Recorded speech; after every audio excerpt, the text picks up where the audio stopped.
পিছিয়েছে।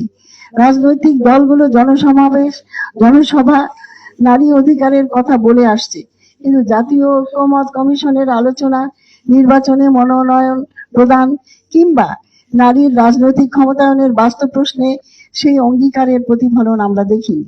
ফলে 2024-এর গণ অভ্যুত্থান যে সম্ভাবনা তৈরি করেছিল একটি অধিকতর সমাজ ভিত্তিক, সমতা ভিত্তিক ও মর্যাদাপূর্ণ সমাজ নির্মাণের, নারীর অধিকারের ক্ষেত্রে সেই সম্ভাবনাকে আমরা বাস্তবে খুব বেশি এগিয়ে নিতে পারিনি।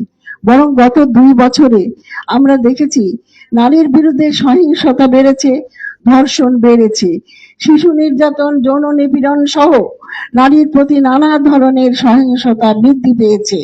নারীর নিরাপত্তা আজ আরো অনিশ্চিত। ঘরে, কর্মস্থলে, শিক্ষাঙ্গনে, সর্বত্র, পাহাড় থেকে সমতলে, সর্বক্ষেত্রেই এই নারীর যে রাজপথ সেটাও এখন অরক্ষিত। ফলে এত বড় গণ আন্দোলন ও গণ অভ্যুত্থানের পরও নারীর অধিকার ও মুক্তির লড়াই যেন আবারও সেই পুরনো জায়গাতেই ফিরিয়ে নিয়ে এসেছে। এই বিষয়গুলো নিয়েই মূলত আজকে শ্রমজীবী নারী মৈত্রীর উদ্যোগে আমরা এই আলোচনা সভার আয়োজন করেছি। আমি মনে করি এই পরিস্থিতি থেকে উত্তরণের জন্য নারীদের নিজেদের সংগ্রামকে আরো শক্তিশালী করতে হবে। একই সঙ্গে সমাজের গণতান্ত্রিক, প্রগতিশীল ও মানবিক শক্তিগুলোকেও এই লড়াইয়ে আরো সক্রিয়ভাবে এগিয়ে আসতে হবে। আমি মনে করি আমাদের সামনে প্রধানত 2টি মৌলিক সমস্যা আছে।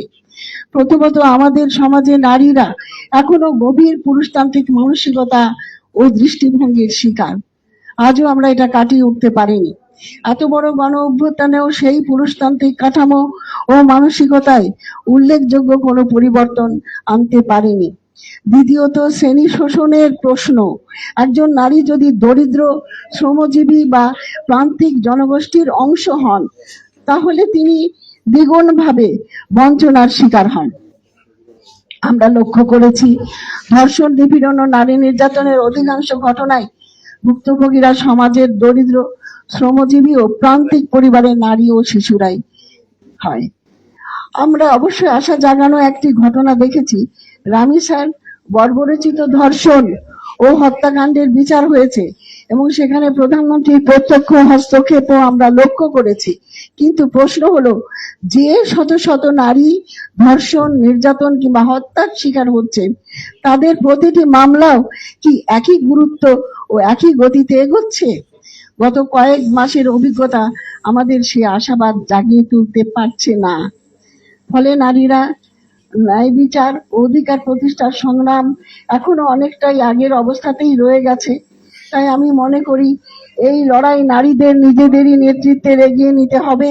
পাশাপাশি সমাজের সচেতন পুরুষ এবং সকল গণতান্ত্রিক মানুষ যদি এই সংগ্রামে আন্তরিকভাবে পাশে না দাঁড়ান, তাহলে আমরা কোনোভাবেই নিজেদের আধুনিক, সভ্য ও গণতান্ত্রিক সমাজ হিসেবেও দাবি করতে পারবো না। এই প্রশ্নগুলোকে সামনে রেখেই শ্রমজীবী নারী মৈত্রীর আজকের এই আলোচনা সভা। আমরা আশা করি আপনারা আপনাদের মূল্যবান মতামত ও পরামর্শ তুলে ধরবেন। এই আলোচনা থেকে আমরা এমন কিছু সুপারিশ ও করণীয় নির্ধারণ করতে চাই যা আগামী দিনে নারী অধিকার ও মুক্তির আন্দোলনকে আরো শক্তিশালী করবে এবং নারীর সংগ্রামকে নতুন পর্যায়ে এগিয়ে নিয়ে যেতে সহায়ক হবে। সবাইকে আন্তরিক ধন্যবাদ জানাচ্ছি। সবাইকে আবারও আন্তরিক শুভেচ্ছা।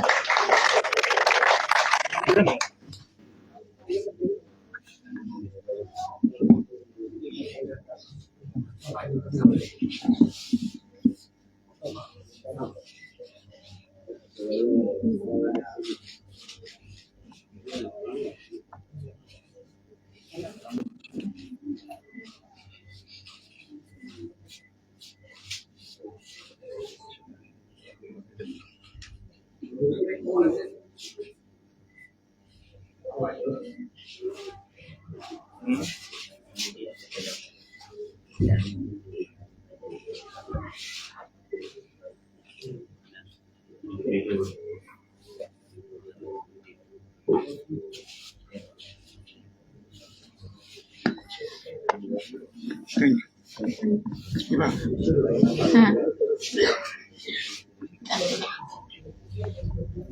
ধন্যবাদ। জুলাই রোদে প্রতিবাদের পথে দৃঢ় পদক্ষেপে এগিয়েছে যে সে নারী। ভয়কে পেছনে ফেলে সত্যের পতাকা হাতে এগিয়ে গিয়েছে নারী। লিখেছে সংগ্রামের এক নতুন দিনলিপি। আমাদের এখানে এখন আলোচনা করবেন জাতীয় গ্রন্থ কেন্দ্রের পরিচালক এবং কথা সাহিত্যিক বেগম আফসানা বেগম।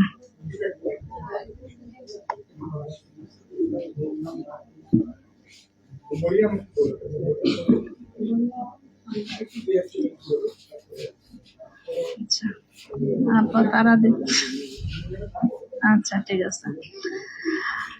আমাদের এখানে এখন কথা বলবেন ঢাকা 12 আসনের 36 নং ওয়ার্ডের বিশিষ্ট নারী নেত্রী মরিয়ম আক্তার।